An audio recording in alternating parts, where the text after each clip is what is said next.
Bonjour tout le monde. En ce 11 novembre, du coup, je souhaitais vous parler de cet objet historique que j'ai. Cette montre que vous voyez là, à l'écran, a fait la Première Guerre mondiale.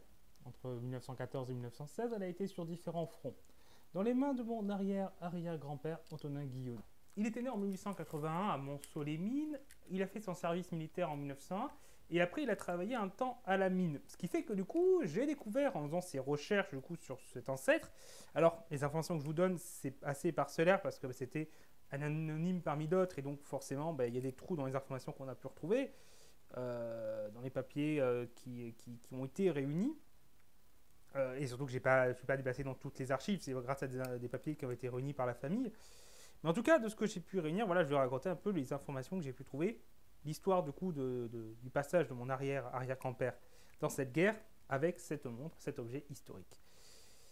Donc oui, et donc j'ai découvert avec ces recherches que j'avais un ancêtre qui était mineur. Donc moi qui pensais ne pas avoir d'ancêtre mineur, alors que je suis maintenant spécialisé dans l'histoire des mines, c'est une découverte qui m'a quand même touché de voir que j'avais un lien avec cette histoire sur laquelle je travaillais autant.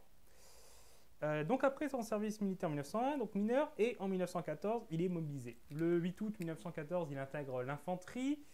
Il va ensuite se battre en Moselle, enfin en tout cas la frontière avec la Moselle contrôlée par l'Allemagne.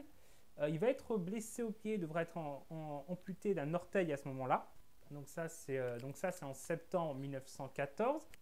J'ai pas trop d'informations sur ce qu'il fait durant le reste de l'année. Je sais qu'en 1915, après, il passe au train des équipements, qui était du coup un système de qui était donc du coup une unité de l'armée qui était chargée de l'intendance et du transport de tout ce qui était matériel nécessaire au front. Donc ça, 1915, il faut savoir que c'est un service qui existait déjà en 1914, mais qui va progressivement augmenter ses effectifs puisque l'armée a besoin de plus en plus de logistique dans le cadre d'une guerre qui s'éternise et qui en plus voit une utilisation de matériel et de munitions de plus en plus importante avec des bombardements massifs. Donc dans ce cadre-là, il est recruté. Alors il y est en 1915, après il va repasser à l'infanterie, puisque du coup il va intégrer le régiment des chasseurs à pied le 21 avril 1916. Par contre, durant l'été, il semble qu'il n'est plus dans ce régiment des chasseurs à pied, puisque celui-ci est à Verdun, alors que lui va être blessé en août 1916 sur le front au sud de l'Alsace, entre Belfort du coup, et le Haut-Rhin. Belfort étant tenu par les Français, le Haut-Rhin étant du coup dans l'Empire allemand. Il est blessé alors à la tête, il y a un bombardement d'obus. Alors c'était pas un grand front de bataille, mais il y avait des échanges de tirs du coup des deux côtés du front. Et il y a l'abri sous lequel il était qui s'effondre et il est blessé à la tête.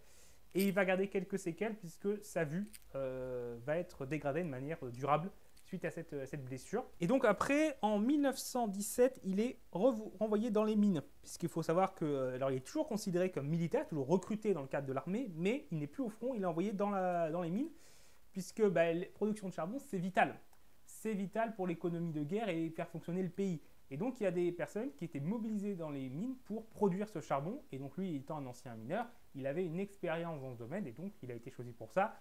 Possible aussi que du fait de ses blessures, on n'a pas souhaité le maintenir au front et donc il a été plutôt envoyé aux mines. Et donc c'est pour ça, je pense, que sur la montre, il n'y a pas 1917 gravé, parce que même s'il était d'un point de vue statutaire toujours considéré comme soldat, dans l'expérience vécue, il était mineur à nouveau, plus soldat. Et donc il n'y avait plus de sens de marquer campagne 1917 comme il avait fait pour 1914, 1915 et 1916.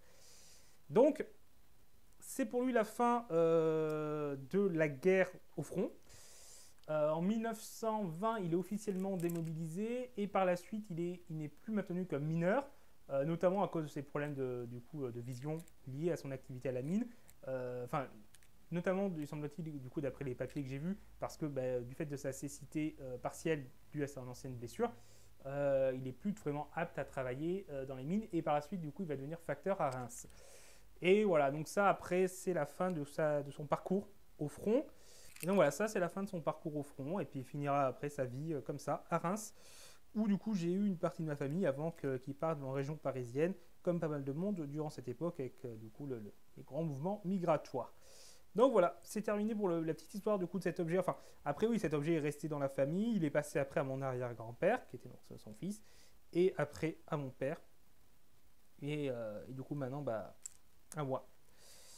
Donc voilà, cet objet qui a quand même une longue histoire, plus d'un siècle d'histoire dans cet objet, cette montre.